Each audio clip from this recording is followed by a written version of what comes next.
Taped from New Jersey, it's the SNL Nerds, the show where two comics from New Jersey nerd out about Saturday Night Live. I'm your co-host, John Trumbull. And I'm your co-host, Darren Patterson. And today we are going to talk about Season 44, Episode 8, air date December 8th, 2018. Jason Momoa hosting, Mumford & Sons musical guesting. Woo! Yeah! I'm excited. Ki-yai! Aquaman's hosting. I know, finally. Right. My man. My man. Yeah, man. We could talk about Justice League another time. But that he seemed to bring that same energy at the end of Aquaman. At the end of Justice League that he did for this show, though. Mm-hmm. He seemed. I'll give him that. He was super enthusiastic. He was, even in the promos, he was like, yeah. He was like so pumped, and it was kind of endearing. Yeah, he was like a Spartan cheerleader. Yeah, he was just bouncing off the walls like Macho Man Randy Savage in his heyday. He was fanboying out. He was like, "Yeah, I'm here. I get to host SNL. This is awesome. Radical." Excuse me. I imagine he says radical at some point. Yeah, he probably does. He seems like a guy who would say radical. Yeah, he does. I've heard he's like. Is it just me, or does it seem like there's more and more sort of, handsome, muscle-bound dudes getting into comedy? Do you have other examples? I do. There's The Rock. I've heard of him. He's doing he doesn't do just comedy, but he dips his toe into comedy now. He's got some comedic chops. I mean, I don't think his acting career would be where it is if he didn't do so well on SNL, personally. That's true. John Cena. I've heard of him. The Wrestler. Yes. Who wrestles and he does has comedy. Also been in some movie films. Yeah, and he does the comedy. He what was he in the Blockers? The Blockers. He was in the Amy Schumer movie. The Amy Schumer Tina Fey sisters. No, the thing that Bill Hader was in. Amy Schumer. The romance. Trainwreck. Yes, he was in Trainwreck too, and he does. Dave Bautista. Okay. Drax from Guardian, he's doing comedy now. Yes, okay. Chris Hemsworth, muscle-bound. All these handsome, muscle-bound men are getting into the comedy world, and I'm like, I don't know how I feel about this. Should we be working out more? Is that what we're doing wrong? I guess. I don't know. I mean, for health, yeah. Should we be lifting weights, like pumping iron while we do this show? Yeah, so I got to write jokes and get a Planet Fitness gym membership? Yes. That's not why I got into the game, baby. Yeah. Because really, comedy should be our thing. Thank you. The thing of the out of shape. Thank you. Out of shape. Guys who... Pudgy, pasty nerds. Right. Like us. And I don't think of you as pasty, I got to say. Well, I was probably thinking of something else. Okay. As I looked at you. But I feel like it's all these muscle-bound people getting into our world, and I'm not here for it. Right. I don't care for it. Are you taking a stand against it? Yes, I am. Okay. Take a stand. All you muscle-bound guys, get out of our comedy world. Darren is calling you out, muscle-bound guys. That's right. Yeah. Who's with me? Hello? I guess I'm with you. You go. I don't know. I mean, I feel like us against muscle-bound guys, that right there it seems like kind of a mismatch. Yeah, but I mean, with there's strength in numbers. With the two of us together, we can take on the world. Didn't you see Jerry Maguire when he left the agency and was like, "Who's coming with me?" And then, I saw Jerry Maguire. That was the movie where Cuba Gooding Jr. got severely injured at the end, and then was doing backflips. All right. After he probably had massive brain damage after the closing credits of that movie. I mean, yeah. I mean, if you're gonna take that away from it, yeah. But I mean, at the end, his manager got some money. So and really, isn't that what it's all about? Thank you. Okay. Was that the point I was trying to make? I don't even remember. Yeah. No. Okay. Let's say it was. Okay. Done. Okay. So Jason Momoa. Oh yeah, right. Jason Momoa.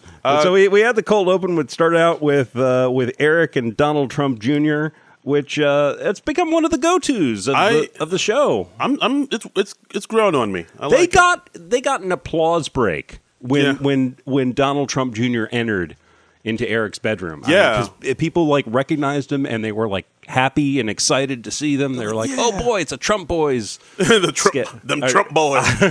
Damn you, Trump boys. Just a good old boy. But yeah, it seemed that they got these, these mainstay characters now, and I'm warmed up to them. I like Yeah. I like the way that they portray Eric and Don Jr. I like what Mikey Alex Moffat Day is doing with those characters. Yeah, it's pretty neat. And I mean, I like how they have Eric always is just the repressed kid. I mean, he had like a kiddie bed. It was like close to the ground in the bedroom. And And Donald Jr. starts to read him "'Twas the Night Before Christmas" to calm him down.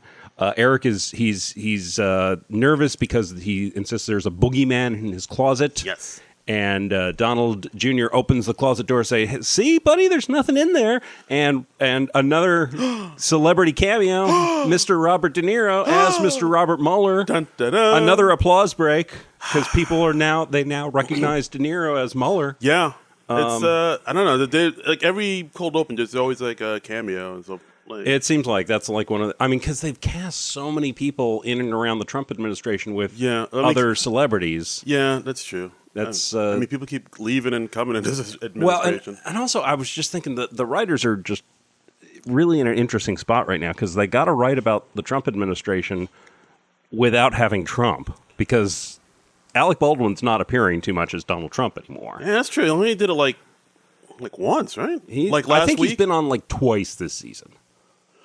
If I mean, I'd have to go back and double check and. Yeah, that's true. I mean, I did notice like in the cold open they had like. Because above Eric's bed there was that framed picture. There are pictures, of him. So it was like his aura is still there. And the thing where Jeff Sessions was saying goodbye, they had like flashbacks with him. But like, I mean, he appeared last week in the sketch in Argentina, for the G20 summit. But I think he's only appeared like one other time this season, if I remember correctly. That's interesting. So I don't know. It's kind of tricky. It's definitely tricky to do a Trump sketch without Trump. Yeah, I mean, Robert De Niro, aka Robbie Moles. Mm-hmm. Robbie Moles. I like that. You like it? I like that. Hashtag it, people. Robbie Moles. Robbie Moles. Robbie Moles. So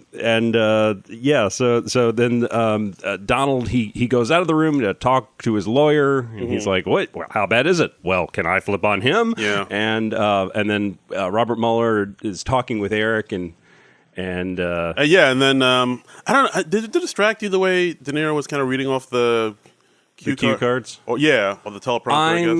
I'm kind of used to that. De Niro has now appeared on the show enough that I know he's not going to be the most natural at that. Yeah. I mean, it's one of the things like it's De Niro, so you give him a pass. But like, I've seen him like, he's just straight up read. He's not even hiding it. He's just reading right off the teleprompter. Some people are better at it than others. I mean, from what I understand, that's like the big way they do the show. Is they largely, I mean, because there's no time to really memorize it. Yeah, that's true. So that's true. All right, it's Bobby, but like you said, it's De Niro, so we give him a pass. Bobby Moles. We'll give him a mulligan on this one. Yeah, and Mulligan. Yeah, no, I like De Niro trying to explain to Eric what's happening, and Eric, of course, he doesn't understand words like indict and there's sugar in Diet Coke. Yes, yes, and there's no sugar in Diet and it's Coke. Eric says, "Good people like my dad," and Mueller just says, well, "Let's put a pin in that for right now." Yeah, that was all right. That was a good line. That was a good line. And they say that you're the worst thing to ever happen to my dad. And he goes, "No, being president is the worst thing to ever happen to your dad." And that got an applause break. Yeah. Because people get behind that idea. Yeah, it seems to be popular now. Yep. You know, so I mean, on the coast. I thought it was, pretty solid opening. Yeah, not bad. Not bad. And then the credits, and then Jason Momoa comes out for the monologue in his, lovely pink pants. And he was barefoot. Did you notice barefoot, barefoot on the Studio 8H floor, just walking around. He's just breaking all kinds of rules. He's a rebel. My God. He's dangerous. That's why the ladies like him so much. You're crazy, Riggs. You're crazy. He's dangerous. Yeah, just a pink leather jacket. The white leather jacket. Pink pants. And pink pants. And like salmon colored. Yeah, and no shoes. And his wild mane flowing free. That's right. And beautiful piercing eyes. And what? Yes. I'm sorry. We got lost in his eyes. And he's obviously like very enthusiastic. He declared himself early in the monologue an SNL super nerd. Yeah. An SNL super nerd, which I was very excited to hear. Yeah. Because I'm just going to take that as him plugging the podcast. Absolutely. Jason Momoa approved SNL nerds. Kid tested, Jason Momoa approved. Yeah. Now, will we have him on the podcast in the future? I don't know. You'll have to listen and find out, won't you? We're going to do our damnedest to get him on next week. I'll text him. And we'll, because we're in touch with Jason Momoa's people. Yeah. So Jason Momoa's people to reach out to us, and he's Aquaman, so we're talking to all the fish that we know, in hopes that he will get the message. I had a great conversation with a cod. I'm talking to the crabs I know. Oh, and no, not that kind of crabs. Okay, hey, I don't know. Get your mind out of the gutter. I don't know what you do on the weekends. I record this.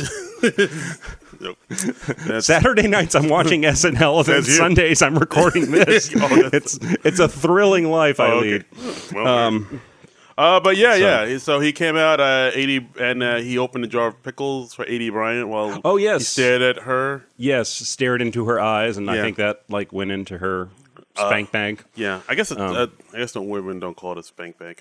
I don't know what they. I mean, honestly, the rest of the monologue was kind of a blur for me because I was like, he said SNL super nerd, and I was like, I gotta tweet about this. He's just crying, like, I made it. I made it. I was like, I'm just going to take this as a plug.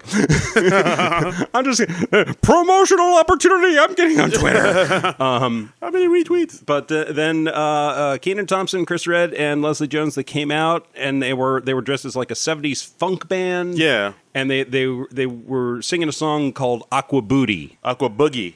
Boogie? Aqua Boogie. Oh, I thought it was Aqua Booty. I think it's Aqua. No, it's Aqua Boogie. Because I looked it up. Okay. Because it's a real song you were telling me. It's a real song. Because the way they were describing it, we can sing Aqua Boogie off the album, blah, blah, blah, from Parliament Funkadelic. Like, the way they went to all the details, like, that's a lot of details. That's a real song. It's a Parliament Funkadelic song? It's a Parliament song. But it is. It's a Parliament song. Okay. Now, we're going to have to back up a minute here. What is the difference between Parliament and Parliament Funkadelic?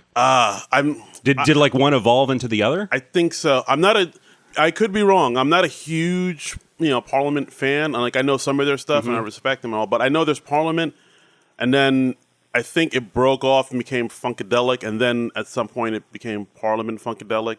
Like they merged back together? Yes. Okay. like a merger. I had no idea. Like the way this is amazing. Like the way Taco Bell and KFC are one thing sometimes, or Baskin Robbins and a Dunkin' Donuts. Okay. But I don't know. It's something like that in some type of order like that. It's funny that this came up this week because last week I went to see our friend John Minus, friend of the show. Friend of the show. Happy birthday, John. He had his birthday last week. I went to a little birthday thing, and he suggested that we have a segment on here where you explain parts of black culture to me. Ooh. Okay. And so this Parliament Funkadelic, that could be our segment in that for this week. I like that idea, but for stuff like this, I'd have to look this.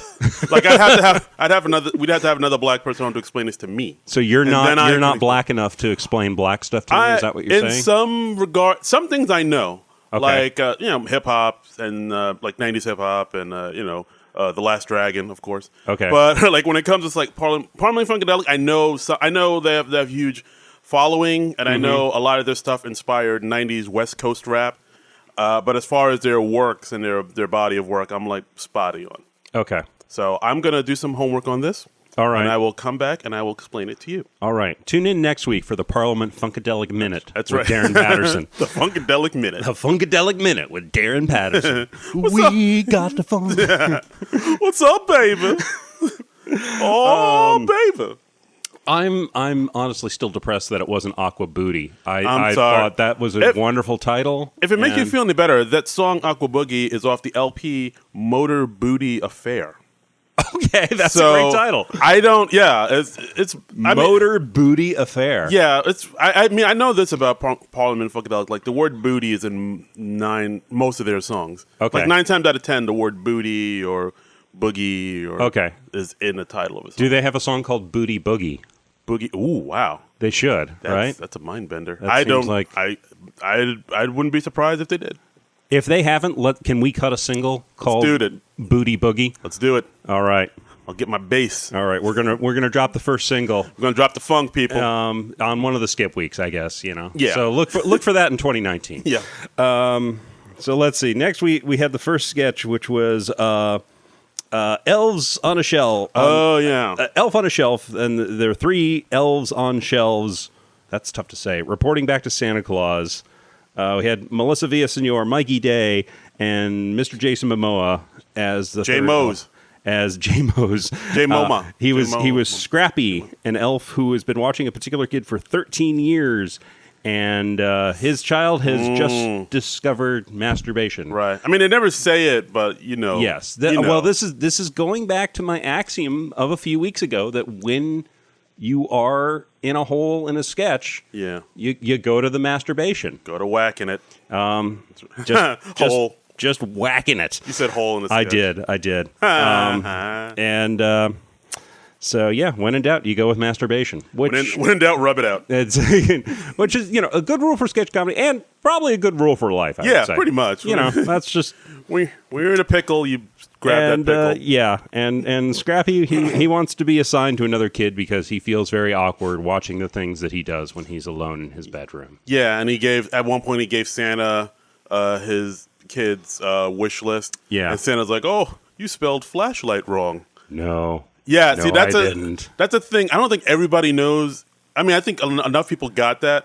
Yeah, like, oh, he meant that. A particular product that sounds very much like flashlight. I think. Do enough people know what that is, though? Like I flashlight? don't know. I got the joke. Okay. I will say. Okay, and then I think he. I was aware of that product. Okay, I'm not.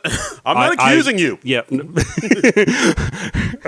I wasn't taking it as an accusation. I was just. I am aware that product exists. That is. I wasn't expecting a Spanish Inquisition. Yeah, that's. Nobody expects. Okay. Yeah, no, that's. But the existence is all I'm familiar with on that product. Gotcha. Let me just say that. Okay. For the record. Okay, gotcha. Because you don't want to be that guy. No. And then he also asked for soft socks. Oh yes, I got that too. And he says Santa will get him the softest socks imaginable. And he says, yeah, they're not going to stay that way for long. Yeah. Going with the masturbation sketch right off the bat. Right off the rip. Yeah. It's ballsy. Ballsy move. But it was funny and had some laughs, and the blue screen, the green screen effects worked well. Where they have everybody reduced, so they're sitting on the shelf next to Santa. Yeah, not bad. It was all right. Mm-hmm. Not a bad sketch. Yeah, it was all right. Let's see. Next we had a GE commercial. Yeah. with Jason Momoa, because the premise behind this was housework, because there's so many more women in the workforce these days, where like 50% of women are the breadwinners, that housework is man's work. Right. So these were all men's products. Yeah, men's household appliances. So yeah. It's called GE Big Boys, and it was like like a washing machine that's like 6 feet tall. Mm-hmm. It runs on gas. Yeah, everything was diesel powered. He had a riding vacuum cleaner looking like a riding lawnmower, and they're all in like yellow and black. They're very Black and Decker. Yeah, very much so. I like this sketch. I thought it was a cool. It kind of reminded me also of like once in a while I've seen stuff in stores that's like. That's like labeled supposed to be geared towards men. Like there's this one product. Have you ever heard of Powerful Yogurt? No, I don't think so. It's in some stores. It's some Quick Check and stuff. But it's like a yogurt that's geared to like a yogurt that's for men. Uh-huh. And it's in like a black container. It has like painted pictures of abs on it, and it's like its nickname is Brogurt.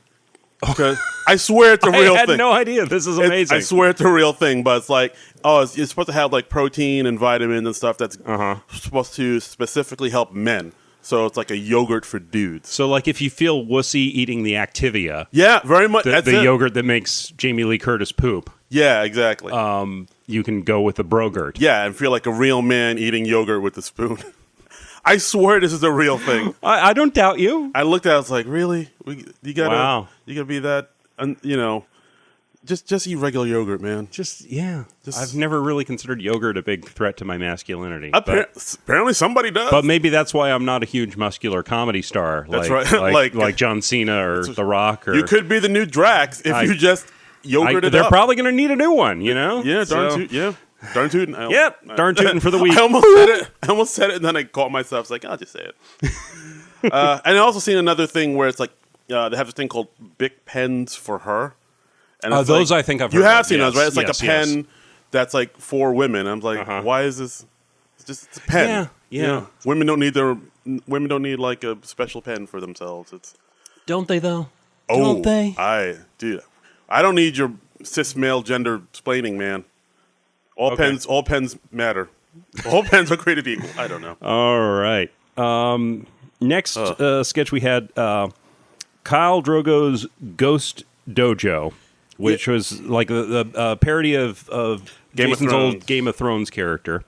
Yeah, this one I didn't get it that much just because I don't watch Game of Thrones. Yeah, I don't watch Game of Thrones either, so I only sort of know the things that sort of permeated the general culture. Right. So I was only able to half follow this one myself. I'm sure I would have found it much funnier if I'd been a Game of Thrones watcher. Yeah, I mean, it seems like, from what I got, it seemed like they were all people who died on Game of Thrones. Right. They were talking to characters who've been killed off on Game of Thrones, and that's a show that's kind of infamous for killing off the characters in brutal, horrific ways. So it seems like the whole sketch is kind of like one big spoiler alert.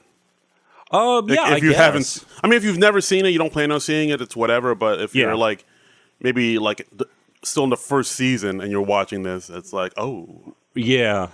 I wonder if there was somebody who got horribly spoiled on Game of Thrones. I feel like I'm sure there's somebody out there that's like, oh, thanks a lot, jerks. I'm only on the first season, first episode. And you went ahead and spoiled it. I would love to see those tweets. That would be hilarious. I'm sure there's somebody who's just like, just a flaming rage, angry monster. Yes, because of this. But I don't know, whatever. So we had Jason Momoa as Khal Drogo, who apparently wasn't like a real verbal guy. He was like subtitled for everything he said. So I guess he didn't speak English on Game of Thrones. I guess not. Kenan Thompson was the co-host. Mm-hmm. Khal Drogo stabbed him at one point. So if you ever wanted to see Kenan Thompson get stabbed, this is the sketch for you. This is your sketch. And then he resurrects. Yeah.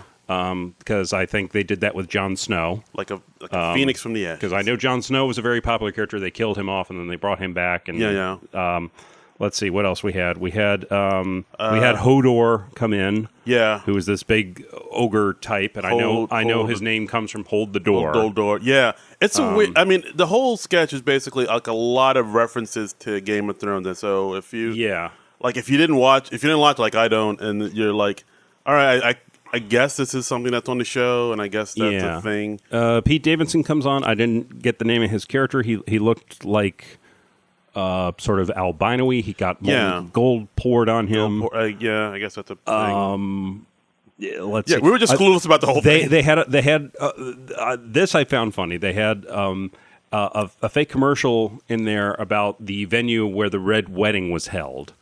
I know about the Red Wedding just because. I didn't see it, but I heard about it. That I know about. That I know because it's like one of the big infamous things from Game of Thrones where it was like the Red Wedding, which was this big wedding in the show's universe, and I guess they're probably unifying two houses or whatever you do with the wedding. And then like everybody gets slaughtered there. Yeah, I heard it's a massacre. And apparently this was the big surprising plot twist on the show, in the books, and everyone's horrified. Yeah, I just remember seeing like reaction videos for it online. Because I don't watch it, but my wife does, and I don't know if she saw that because even she was. I think that might have freaked her out. But like, I remember seeing like reaction videos for it, and like everybody was like, "This is the most terrifying thing I've ever seen." Like nobody, like everybody was freaked out by it. Right. So the in the fake commercial they're saying like, "Hey, we've cleaned it all up," and hey, what are the odds of that happening twice? Which I thought was funny. And let's see, they had Kate McKinnon coming on as King Joffrey. Right, I know him. Who is the young king who was like 12 or 15 or what? Yeah, he was apparently a terror. Yeah, like again, like I know him from social media and stuff like that. But from what I've heard, he was like the worst character. He was horrible human being. And Aidy Bryant came on as I think it was Queen Oleana, right? Who I believe is Diana Rigg's character, judging from the way she was dressed, because she looked a lot like Diana Rigg from how I've seen her in. Oh, okay. previews and clips. I'm just guessing. That's just Yeah, we're all okay to guess. I'm sure there's like some Game of Thrones fan listening right now. It's like, no, that's not right. You guys don't know what you're talking about. You guys are doing it wrong. I hope there's I hate this. I hope there's a Game of Thrones nerds podcast that we could like start a feud with. Ooh. Wouldn't that be awesome? Nerd Thrones or something, Yeah. or whatever you call them out there. Yeah, Nerd of Thrones. Nerd of Thrones. Yeah, I'm sure. All right. Hey, Game of Thrones Nerds podcast, if you're listening, we're shots fired for you. Yeah, that's right. We are stomping all over your beloved show that we don't even watch. Or maybe we're not. We don't even know. We know that little about the show. Yeah, exactly. Are we insulting the show? I don't know. Yeah? I don't know. So, they had King Joffrey and Oleana. They went kind of Jerry Springer with each other. Yeah. I caught that. Like, oh, it's like a Jerry Springer. So, I mean, this was cute. It was neat to see. It would have hit me more if I was any kind of Game of Thrones fan, but I'm not. I know. I mean, the only thing I kind of like was like the end when they had, and after the show, we got Talking Dojo. Oh, yes. Yeah, where Kyle Mooney was like, Talking Dead style show. Yeah, and then he was like, no more talking shows, no more after shows, and I think he stabbed the guy. He stabbed him, yeah. It's like, I got that because, like, that the whole Talking Dead thing. That's a thing that they're doing a lot more now, like, after a show happen to have, like, let's talk about what you just saw. Like, yeah, if it runs on AMC, they have an after show about it. Absolutely. But even I think they're doing that, like, for some other shows, too. Like, I think This Is Us has it, but I think it's online, and some other show that... Oh, like Mr. Robot, I think it had, but I think it's all online, though. So what do you think about these shows that, like, just deconstruct a show after they've seen them? I'm not for them myself. I think hear you. That's kind of sad, isn't it? You do a whole entire show where you're just talking about another show. Yeah, but I mean, I understand the need for them because that does happen now in our, internet society where like a show comes on and people just go automatically onto chat rooms and like, did you see such and such? But I mean, if you have a show with like, let's say two comedians, they want to talk about a particular show that they enjoy, right? And they just spend, let's say, a podcast talking about this show. I don't follow. I don't know. It just seems like they would have a better use of their time. I think, I guess I see what you're saying, but at the same time, I think those two comedians have an awesome product and are looking to do great things. Even if they don't work out as much as they should. These two hypothetical comedians. Right. Yeah, I see what you're saying. Yeah, I see what you're saying. And hey, why are you putting? I'm not on trial here. So next we had sort of a quickie sketch. It was a film segment with the Trumps. Oh yeah, which was basically asking the question: what if Donald Trump was black? Right. Okay, so I'll explain this one to you. Okay, thank you. Thank you. It's basically if the Trumps were black. That's it. Could you break it down a little more?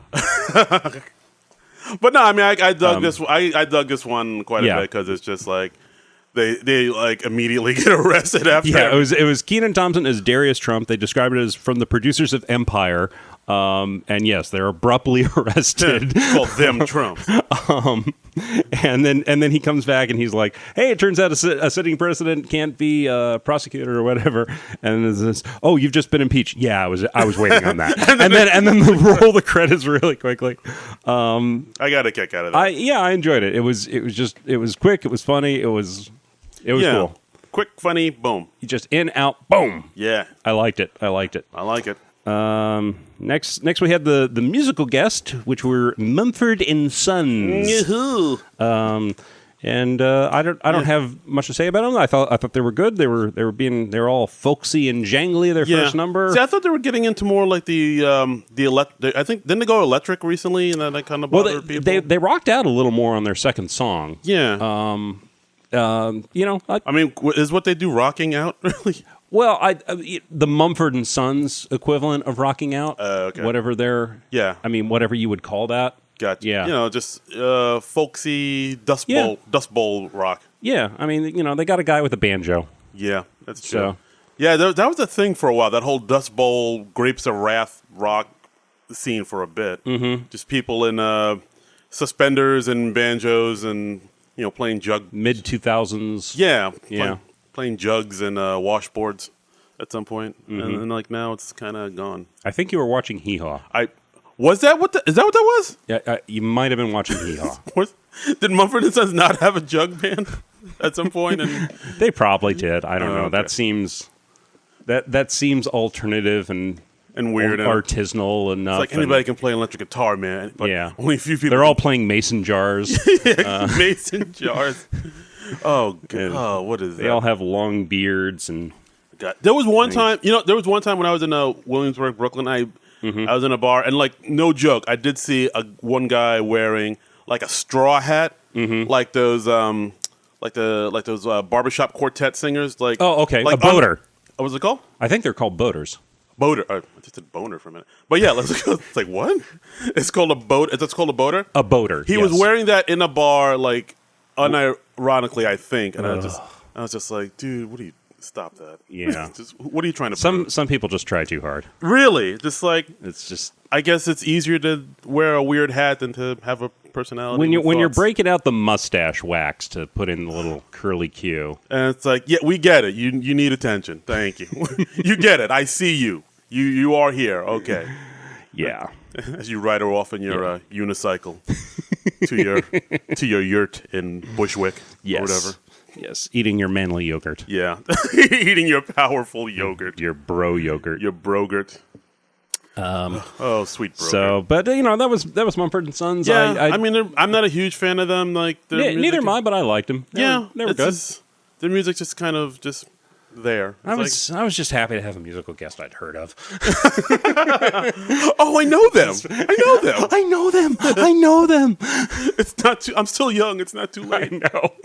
That's how I feel without the musical guests these days. I'm just like, okay, I guess they're a thing. Travis Scott, you say? All right. This is what the kiddies are listening to. All right. On their Zunes. Yes, that's what they're listening to on the Spotify. Ooh, good golly. Yeah. So next we had Weekend Update. Yeah. Which not a lot to talk about this week. Kind of an uneventful week. Yeah, it's pretty. Pretty quiet. I'm sure. Not a whole lot going on. Not a lot. Not many huge news stories to comment on. Nope.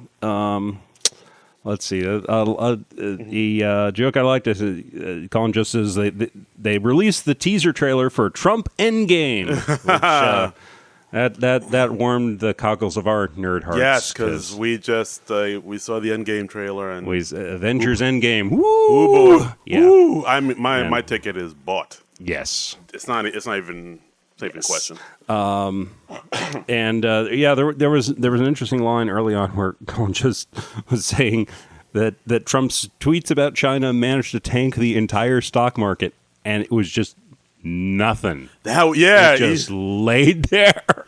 That I don't. It was weird because I think maybe the audience didn't know if the joke was over or if they didn't get the joke. I think most people just didn't get the joke. Do people not know how the stock market works? I feel like that story maybe just didn't get a lot of play, or maybe the audience in the studio just didn't follow the stock market or whatever. Well, yeah, it was so they just literally did not get it. Yeah, I mean, Colin, he took it in stride. He was just like, he just laughing. Like, wow, that really bombed. Cracked up at Which I mean, when something bombs that horribly, that's all you can do, really. Yeah. It was like, wow, that didn't get us anything. I've certainly been there. I've had shows where I bombed, and then halfway through, I was I started becoming amused by how badly I was bombing. Stop worrying and love the bomb. Exactly. Wow. I wouldn't know what that's like. I kill everywhere. I crush. Sure, I've heard that about you. 24/7, baby. Boom. Always funny. Always be crushing. Yep. And we had Michael Che talking about Up in days. Oh, sorry. Sorry. We'll get to that. I'm jumping ahead. Yeah, he was also talking about the Trump thing, and he was talking about how Trump was trying to stop the Mueller investigation, and right. What I like about Michael Che, he always seems to have a fresh take on what's going on in the news that I don't really hear anywhere else, and he's very good at that. So I've come to enjoy his segments a lot. And he was like, yeah, well, Trump trying to stop the investigation, that's worth a shot. And he's like, the scariest thing about Trump is he tries all the things I would try if I were president. And I just love that. I really like the Michael Che. Yeah. I'm way in with Che. Yes. Che all the way. Che all the way. Michael Che. And let's see, we had our little guest segment. We had holiday travel tips with Carrie Crum, who was an A.D. Bryant character. Right. Talking about her family trips all over. Yeah, it was all right. The joke here was basically she was supposed to give broad travel tips that anybody could do, but she was just talking all about things that were very specific to her trips and her family. Right. And it's like, oh, okay. It's a good segment. My cousin's neighbors are boys. And at like her Aunt Nancy's house, one of her brothers forgot his bathing suit and had to go in the hot tub in his tighty whities, and she could see his butt through his tighty whities. And so those are very valuable travel tips. That's right. So it was cute. it was cute. It was all right. It's like, oh, okay. It's no Jason the Bar Mitzvah boy. I've honestly felt like Vanessa Bayer was like underrated. Yeah, she's kind of like she was like solid throughout her tenure, but she didn't get She didn't have any breakout characters, really. No, the Bar Mitzvah Boy. Bar Mitzvah Boy was good. And she did a good Miley Cyrus. Her Jennifer Aniston was amazing. Yeah. I always liked the thing with the ex-porn stars that she did with Cecily Strong. Was that her? Yeah, it was. Yeah, it was her and Cecily Strong. Oh, I thought that was somebody else. Who did you think it was? I don't know. All right, yeah, I guess you're right. I guess it was. But yeah, they'd always do it. It was like towards the end of the show, and they were just trying to do. They were advertising for products they didn't understand and couldn't pronounce, just in hopes of getting free stuff. Exactly, and she did a good once in a while she did this character where she was like a child actor, and then she kind of talked in that cadence I like child acters talking. Oh yeah, yeah. We gotta see the thing. I can't do it, but I was like, oh, that's pretty cool. I don't know. I know like this. Well, maybe we'll talk about it in another episode. But there was always like a few cast members who don't get the big spotlight, but they're just solid performers through kind of under the radar. Yeah, and she was on the show a good long while too. Yeah, she was on the show for a bit. I don't know. Vanessa Bayer, we here at the SNL Nerds, we see you and we tip our hat to you. Yes, thank you. And scene. And let's see. There was another Michael Che line I really liked where he was talking about Kevin Hart dropping out of the Oscars because, Kevin Hart apparently they went back to 2011 and found some problematic tweets as people do these days. Yeah, they go back in your history and they dig.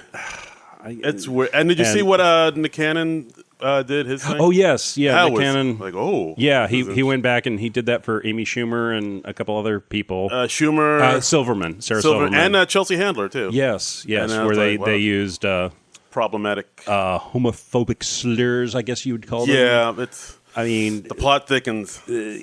So, but I don't think I heard this joke. So what did Che say about Che was talking about? He was basically saying, well, if Kevin Hart can't host the Oscars, that means no black comic can host the Oscars because there's no one cleaner than Kevin Hart.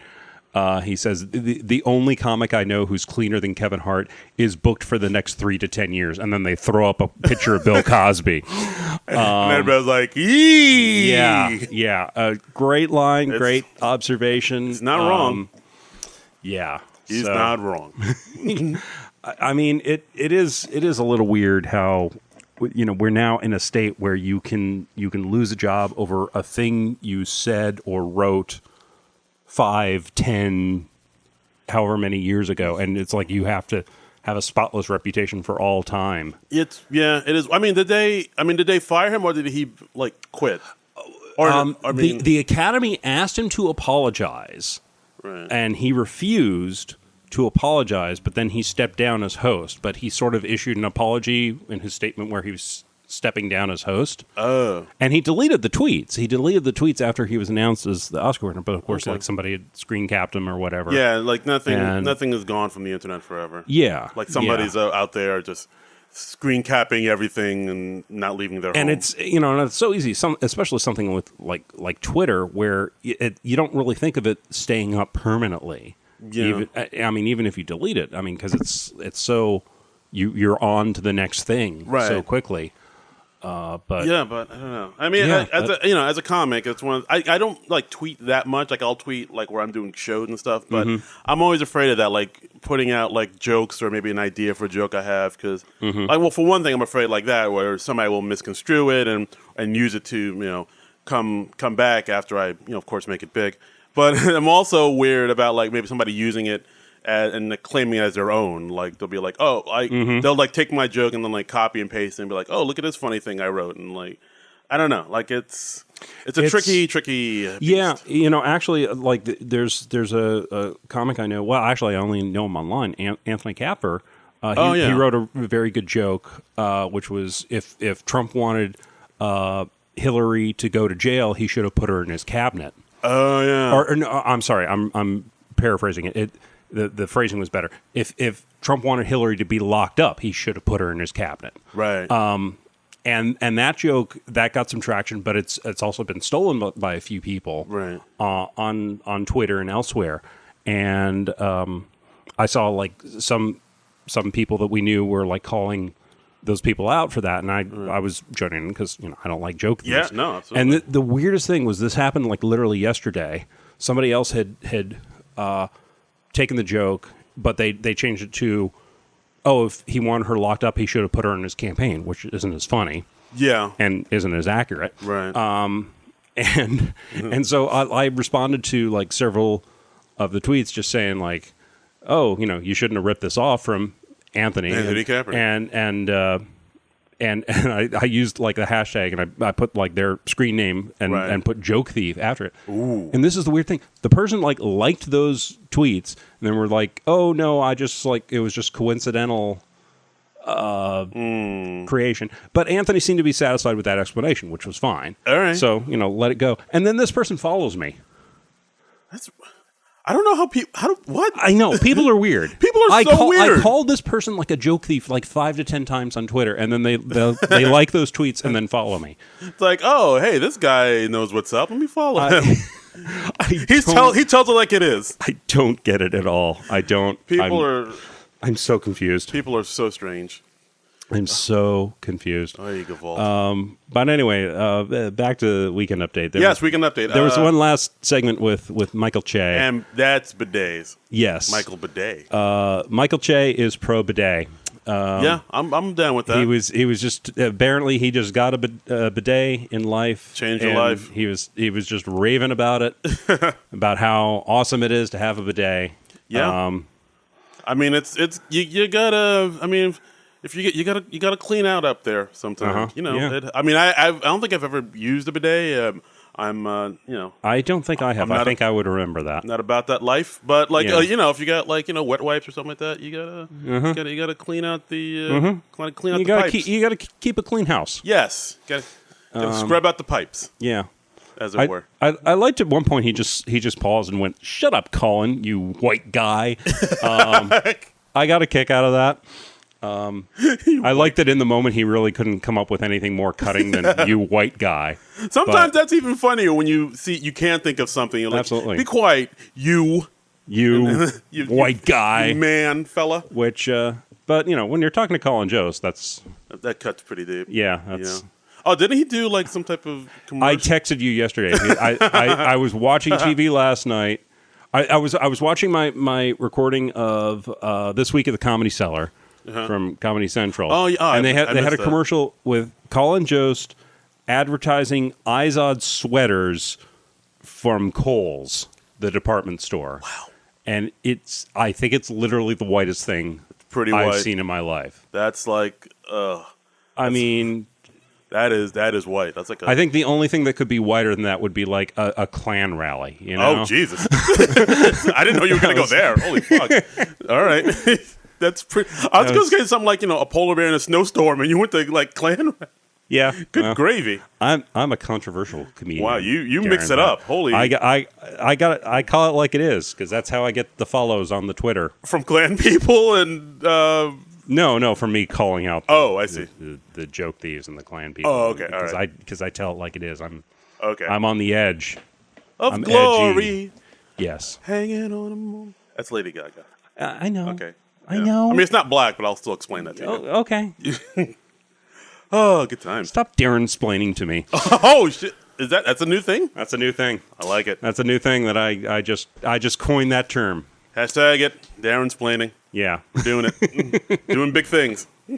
Let's see. So I caught up here. So, the next one was the Christmas Carol one, right? The Christmas Carol sketch, yes, with Mikey Day as Scrooge, and Jason Momoa comes in. He's an extra spirit who's super fabulous.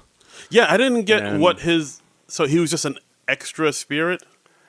It was basically just like really flamboyant and he had the big Christmas robe that you usually associate with the Ghost of Christmas Present, right? And then he takes that off and he's got like this silver sparkly cape underneath it. Yeah, it was. And I think he had rip-away pants and he had like shorts underneath. And, I mean, it's basically just an excuse to get Jason Momoa as naked as possible. Yeah, that's what I thought so too. Like, because all right, it's the Ghost of Christmas Present, Ghost of Christmas Past, Ghost of Christmas Future. Yep. And extra spirit. That's what he called himself, yeah. And he was just extra. I was expecting him to proclaim himself like, I'm the ghost of such and so, but he never did that. He never did it, and I was he was just like, I'm the extra spirit, and he was just super fabulous. Yeah, it was just, and I was like, and it ended really abruptly too. Yeah, it was just we had Tiny Tim and the Cratchit family come in. Kate McKinnon is Tiny Tim, and Tiny Tim is cured, and he's twerking with Tiny Tim. Yeah, and he was like throwing dollars everywhere. It turned like a they were making it rain. It turned to a bachelorette party. I was like, yeah, what? Well, like I said, I think they just wanted a sketch where they get Jason Momoa to take his clothes off. Yeah, I did hear women yell in the audience like, "Woo! Yeah, bachelor party!" Yeah. I was like, all right, well, you got what you want, ladies. Yeah, I mean, and he's up for doing that, so why not do it? Yeah, if you got it, flaunt it. Exactly. You want to show off the buns and the beefcake, then that's right. Have at it. Then after that, it was the TBS show, the TBS movie Day of the Dorks. Yeah, the 1985 campus comedy Day of the Dorks, which basically Revenge of the Nerds. Of course, Revenge of the Nerds and spoof with Jason Momoa as Beef, of course, who was Ogre from Revenge of the Nerds. I was impressed with myself that I remembered that name. How could you forget Ogre? Character. Well, I remembered the character. I just was like, what was that character's name? Because I haven't watched Revenge of the Nerds for forever. Okay. You don't know all them nerds like off the top of your head? You're SNL nerds. You should know all nerds all the time. I mean, God. What? There's Poindexter. There's Booger. I remember Booger. Lewis. Skolnick. Lewis, okay. Yeah. And then... who was Anthony Edwards' nerd character? Oh, shoot. Oh, Gilbert. Gilbert, okay. He was Gilbert. Okay. Lamar. Lamar was the black gay guy. Black gay guy. And then there was a young, 12-year-old genius guy. Wormser? I don't know. I think Wormser. And then there was the Asian kid. Hakashi or something like that. Okay. Yeah, I think that was it. All right. I did it. That's impressive. Yay. Thank you. And hold your applause, please. Yay. Yeah, I mean, I remember the movies. I remember the characters. I just don't necessarily remember the character names that great. You got some homework to do, fella. Do I? Nah. Okay. You don't have to. But yeah, this sketch, again, and this ended kind of abruptly, and it was kind of one note. Yeah, it was. I wasn't quite sure what the central joke was supposed to be. I mean, it was we had Jason Momoa as Beef. He was like smashing up things in their frat house out of rage at the nerds at the dorks. At the dork. Oh, I'm sorry, because it was Day of the Dorks. Copyright infringement. And then the other guys were like, "Why are you smashing that up? That's like our stuff. You shouldn't." You should be thinking about how you're going to get the dorks. Like Beef's so angry at dork. Like, and that's the thing. Like he wanted to literally murder the dorks. Yeah, let's kill them.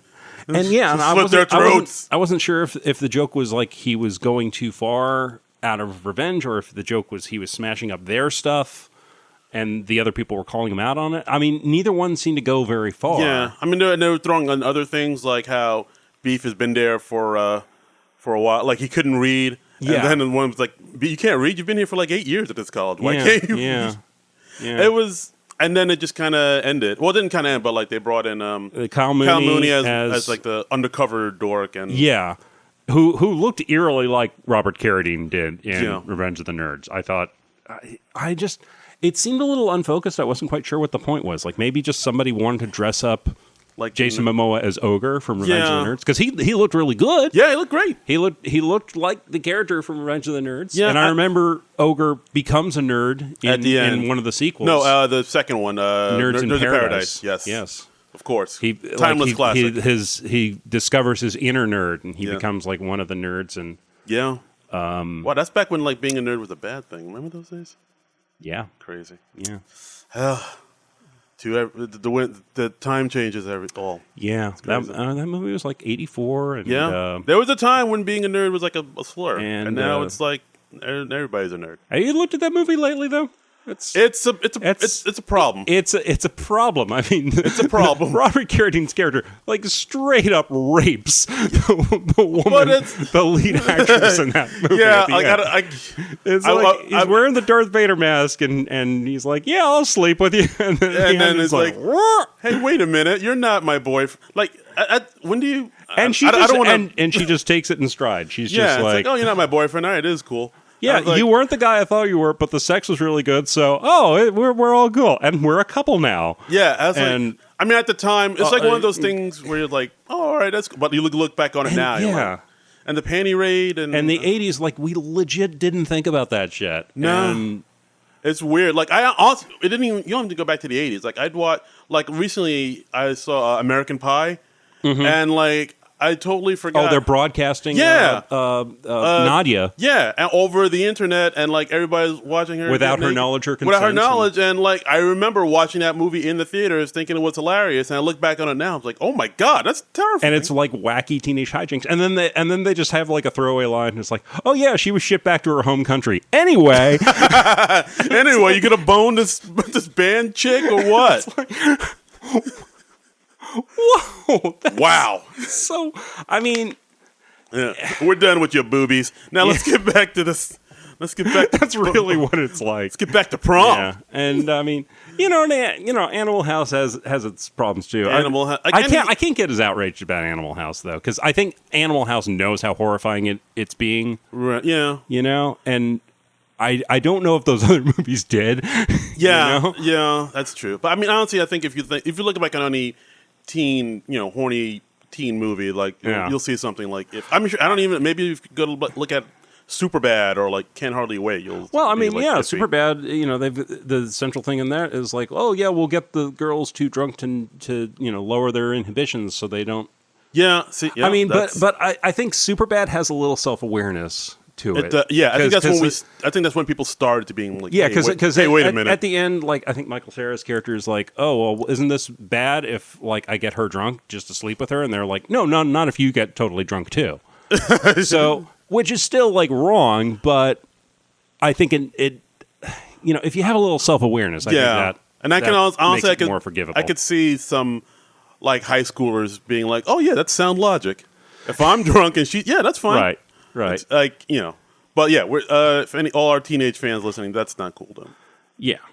We're here to help you. That should not be your aim. That should. Yeah.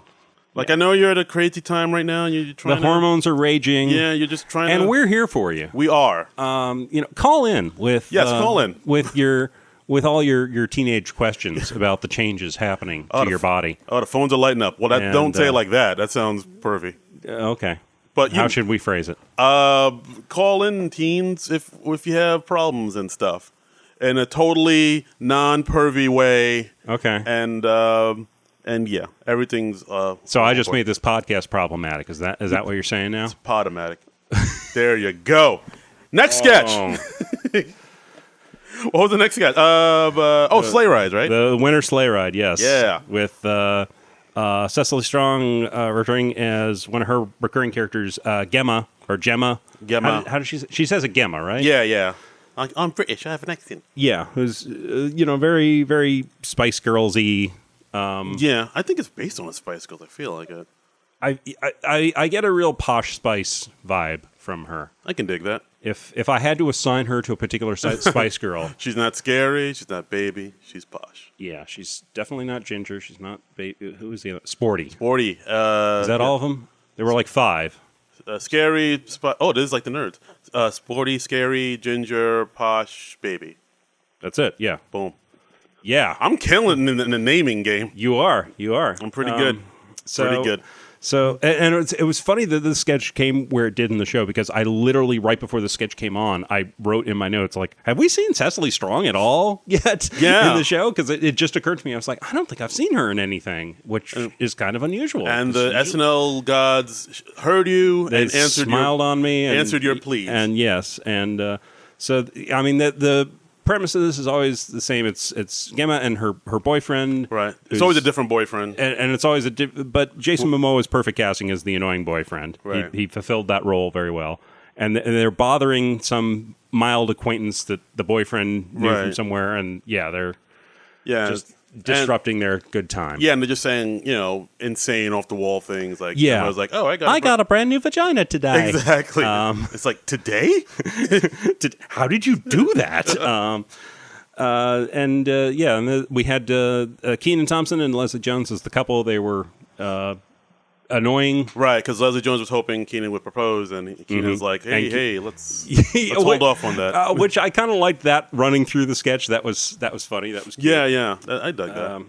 But yeah, it was interesting. And he jumped, like, Jason Momoa jumped off the sled midway through the sketch. I was like, that's interesting. And that ended abruptly too, I think. Didn't it? It ended kind of abruptly, and there was a weird sort of technical screw up I noticed, because the camera stayed on Cecily and Jason while Kenan and Leslie were talking. And they do that sometimes. But SNL, honestly, it doesn't have that many technical screw ups like that. Which I feel like I've seen that before, like where the camera's on whoever's not talking. And the person who's talking is talking. It really surprised me, though, because you don't usually see that type of thing on the show. So it stood out to me. Okay. So all right. This was fine. It wasn't great. It wasn't horrible. It honestly felt kind of like they were maybe throwing Cecily a bone just so she had something on the show this week. Yeah, a little bit. Yeah, just like, Cecily didn't have anything listed. Like, you wonder if like she had some other big sketch that got cut for whatever reason. It's possible. Yeah, I mean, we don't know the inner workings. Like, I'm sure there's other sketches. Lauren doesn't call us up anymore. He doesn't respond to my and Jason Momoa is not communicating with us through the fish as much as we would like. I'll talk to the cod again and see. Be like, yo, cod, I'll give the Krabs a call. Oh, not like that. Tee-hee-hee. And then we had, let's see, this was one of the last sketches. It was First Impression, which is another film thing with. Yeah, it seemed like a Mooney Bennett sketch. It seems like that. I don't know if I just don't get it. A lot of their stuff is just kind of, it feels like weird for the sake of being weird. This was a film segment. Beck Bennett, he was meeting, he's the boyfriend of Melissa Villaseñor, and he's meeting her parents for the first time. Her parents were played by Heidi Gardner and Jason Momoa. And it was cool to see Jason Momoa made up as like this middle-aged guy with a pot belly, and it was like, wow, that was kind of cute. Right. See, that's what a comedy guy should look like. Yeah, exactly. Schlumpy. That's right. Schlumpy is funny. And Beckman decides to impress them by playing hide and seek. Yeah. And Jason Momoa starts tearing apart the house trying to find him. Yeah, it's like an impish thing. Like, you can't find me. Yeah. You're just hearing his voice, and Jason Momoa is like literally smashing through walls and things. And as you do. He finally, as you do when you're a pumped up comedy guy. Of course. And Beck Bennett, they finally find him. He's all greased up and shirtless, and he's hiding behind the entertainment unit. Yeah, I was like, huh. And they decide they like him because of that, and it was just weird. It's just weird. I didn't find it particularly funny. It was just there. I don't know. I mean, is there like a group of people that like these Bennett Mooney sketches? Well, I mean, there has to be. I think there has to be. They have to have a following. I mean, I know I don't expect them to have like that Lonely Island following. Like everybody loves them, and like their videos get a bunch of follows and retweets or whatever.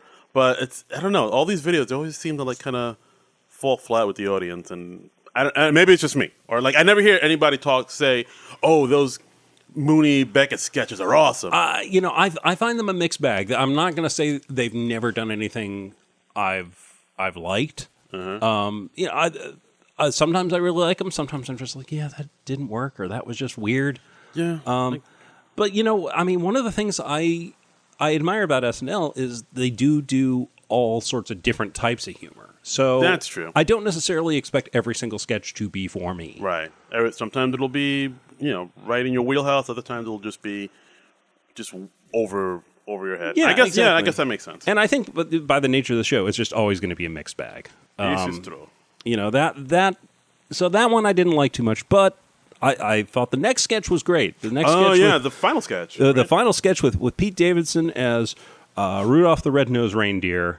And I'm watching it, and you've been seeing like lots of things about Rudolph online lately, talking about like, there's all this bullying in the special, and that's not right. And I'm like, well, yeah, that's like the point of the story is he's bullied, and then people learn the error of their ways, and that the thing they're bullying him for is like his special skill. People get bullied. I mean, And I mean, just because you show the bullying doesn't mean you're pro-bullying. Yeah, that's like, and that's a weird criticism of it. But this I thought had a nice twist on it, where they had, Jason Momoa, he comes in as Santa, and Pete Davidson is playing Rudolph, and the other reindeer are making fun of him. Right, neon nose. Yes, and then when Santa says, "Oh, we'll have you guide my sleigh," then Santa leaves the room, and then Rudolph becomes a bully himself. Right, exactly. Because the tables have turned. Like, well. Yeah. How about that? Yeah. And then he just bullies everybody, and it's like, say something to me, and then he gets like he gets Comet shot somehow. Yeah. I think he brags that he nailed Cupid's wife. Yes. And then he makes Comet suck on Rudolph's nose. Right. Or Rudolph makes Comet suck on his nose, and then Santa comes back in, and I think he says like, "Oh, Comet's gone crazy. He's rabid." Yeah, and Santa shoots Comet. He's like, "I knew this day would come," and he just pulled out a shotgun out of nowhere. All right, it's funny. I like this because I thought it was really funny. It was dark, and it had a twist I didn't see coming. Yeah. I thought all the performances were great. Pete Davidson did a great job. Yeah. I mean, it ended abruptly, but yeah, I did dig it. But I thought it was funny. I think it should have been earlier in the show. I think I'll agree with that. That might have been my favorite sketch of the night. Yeah. Let me look through and see if there's anything. I don't know. I'm kind of partial to the GE Big Boys, but this one is. That was really good. That was really good. I mean, the Rudolph's thing was pretty. The elves on the shelves thing that was pretty good. That's right. I like the black Trumps. That was them. I mean, because them Trumps was that the yeah. See, okay. See, I'm explaining black stuff to you right now. All right. Them Trumps. Them Trumps. And that was it. And Jason Momoa came out, said thanks to everybody. Mm-hmm. I don't know if he was wearing shoes or not. And, I don't know. It was very energetic. Yeah, he was game. I'll give him that. Throughout the whole show, he was like, "Let's do this." Yeah, I mean, and that's the big thing that I want from a host is them to be game and enthusiastic and do most anything that they throw at him. And I think Jason Momoa was a good host in that regard. I would not mind if they brought him back. No, I mean I think he'll probably be back. I mean he's a real likable, charismatic guy. I mean I find him very difficult to dislike. Yeah, and him being like super muscular. Yeah, bro type guy. He seems like he should be a real easy guy to dislike, but I just find him pretty charming. Yeah, he has a certain joie de vivre, like almost like The Rock and John Cena, where like they're aware of how they may look or come across, and they're able to like kind of joke along with that, and they just have like a certain charisma that people are like, all right, well, I think you're a little charisma and some self-deprecation will go a long, long way. That's right, I think, and it took me this far. Yeah, that's right, that's right, and I'm looking forward to Aquaman. I want to see that movie. I want to. Okay. No, I mean I'm still Darren, not so much. Darren, on the fence. I am still on the fence about. I'm like I might watch it. I might not. I have not.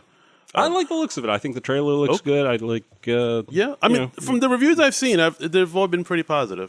People have seen it in advance, and they're like, "It's a fun movie," and they're like, I mean, but then again, as far as DC goes, like the bar is kind of. Yeah, I mean, but that's all I really want from like a comic book movie. Is I just want a fun time. I want some cool spectacle, some cool action, and I mean, he's not who I would have personally cast as Aquaman, but. I mean, I find him a charming, charismatic guy, so I want to see what he brings to the party. Yeah, I mean, I think we all think of as the old Aquaman, like a blonde, a blonde white man in orange top and green leggings. And so now they're going to go for this, huge bearded tan fellow, and it's definitely a different direction. But people seem to be, like, all right, let's do it. Yeah. Hey, Nick Fury's black. Let's go with this. Yeah, and I mean, it's not the worst thing in the world to mix it up a bit and try to make it's not these things a little more inclusive, because most of these characters, they were created at a time where, well, white guy was like considered the default. Yeah, and it's good to mix it up a bit. Darn too. So yeah, I'm looking forward to that, and I hope that movie does well. And I think I have a feeling it will. I think it's going to do pretty. I mean, like Jason Momoa, people like him. Women like to stare at him. Yeah. And you got the Amber Heard in there for the fellas. Amber Heard. The other guy. You got Dolph Lundgren. You got Dolph's in this? Dolph Lundgren is in it. You got the Dolph. Willem Dafoe is in it. Willie D. Patrick Wilson is in it. Patty Wills. I'm just coming up with nicknames for everybody. Other people. And the rest. Yes, the Professor and Marianne are both in the Aquaman movie. Aquaman movie. But that was it for this week's episode. Yeah, not a bad episode. Not a bad episode. I thought it was pretty good, pretty decent. Our voice is getting really. It's all right. It's all right. It's all right. Wow, the levels are going off. So next week we have Mr. Matt Damon, and the musical guests are Mark Ronson and Miley Cyrus. Matt, Mark, and Miley. That's right. It's a big M show. That's right. House of M. Mike Myers has a cameo. That is the December 15th show, and that's the final show of the. I'm assuming their last show of the year. Yeah, yes. and then again after that, if they take a break, but we'll still be doing episodes. That's right. We've got plans. We know we got plans. We're planning. Earlier this week, SNL they did a little Christmas special. We're gonna talk about that during one of the skip weeks. Right. We'll do that, and then I don't know. We're still figuring this podcast out, so we'll definitely have some episodes. Maybe. I think greatest host we've talked about. We've talked about that. Greatest guest host. We might do an episode focused on SNL writers. And I think there was another one. But, why Chevy Chase is a jerk. Oh boy, that can fill an hour. That is going to be. That's going to be slanderous. We're gonna we're going to hear Chase. We're going to hear from Chase's people. We're going to carefully source that one and yeah. And and we'll put this out. Another idea we had is people who were. This actually made it. This idea, I think we came from my sister who listens. Hey, Melanie. Ooh, hey, Melanie. Yeah. So it's people who were on SNL but got way bigger after SNL. Yes. Like Robert Downey Jr. or something like that. Like people don't even know he was on it. Yep. But it was Yep. But he was on SNL, and like people kind of don't remember it. But then he went on to become like a huge star and Iron Man. So he did. Yeah. Oh yeah. We might do an episode like that, or people who audition and who didn't make it onto SNL but became huge stars. Right, like Mr. Steve Carell. Steve Carell. Jim Carrey. I heard he didn't. He didn't audition. He did not. I know. Cause I listened to this other podcast called The Hollywood Reporter, and like I think the guy asked him if he auditioned. He said he didn't. But his wife Nancy Wall got on. But like I've heard he did, but I don't know. Okay. But anyway, the big ones that did audition, of course, Jim Carrey, of course, that's a huge one. Like I don't know how you pass on him. Zach Galifianakis auditioned, didn't get on. True. Kevin Hart, we were just talking about him. He auditioned, didn't get on, and there's a few others. Lisa Kudrow, I think, auditioned, didn't get on. There's like a bunch of them out there, and we'll just do an episode about that. That's right. So those are the things we're talking about. If you have ideas for what you would like us to talk about during one of the skip weeks, one of the off weeks when the show is not on, but we're still doing a podcast. Yeah. Tweet at us. We're both on Twitter. I'm at Trumbull Comic on Twitters. I'm at Darren Credible, DARIN Credible. Yes. Twitter and Instagram. Yeah, and just tweet at us. Use the hashtag SNL Nerds, if you could. Because we want to get that trending. We also have a Facebook page. Got a Facebook page up. SNL Nerds. Big things are happening. And if you want to go to Non-Productive.com, we have a Patreon. Yeah. So you can contribute to that. Yeah. And just indicate the SNL Nerds or the show that you want to support, and we get a little operating costs. Yeah, we get a little taste of that. We get a little. We wet our beak. I'm rubbing my fingers together right now. Yeah. That little universal gesture for money. Moolah. Clams. The cheddar. The buckaroos. Yeah. Dollarinis. Yeah. So we want to get some of that. Yes, wet our beak. Okay, this sounds really pervy now. It does. It does. It always devolves into perviness. It does. Hubba. And yeah, that's our show, guys. That is our show. So that is it for this week. But we will see you next week with Matt Damon, Mark Ronson, Miley Cyrus. Matt, Mark, and Miley. It's Yeah, and I'm sure they're gonna put like a Brett Kavanaugh sketch in there somewhere, but could be. I don't know. He's been kind of out of the news, so I don't know how they're gonna work it, but we'll find out. Who knows? We'll see. It'll be. I mean, has Matt Damon hosted before? I honestly don't remember. I don't think so. Okay. I don't think so. I don't remember. It feels like he did because I know Affleck definitely has, but yeah, Damon, I don't believe so. Yeah, we'll have to look that up. We'll have to look that up and figure that out. Guys, call in. So call into this tape show where we don't have a phone set up. What? Yeah, but just call in. But that is it for this week. We will see you next week. Thank you for listening. Thank you for making it through. Thanks, guys. Love you. Bye. This has been a non-productive media presentation. Executive producer Frank Hablawi. This program and many others like it on the Non-Productive Network is distributed under a Creative Commons Attribution Non-Commercial No Derivatives license. Please share it, but ask before trying to change it or sell it. For more information, visit non-productive.com.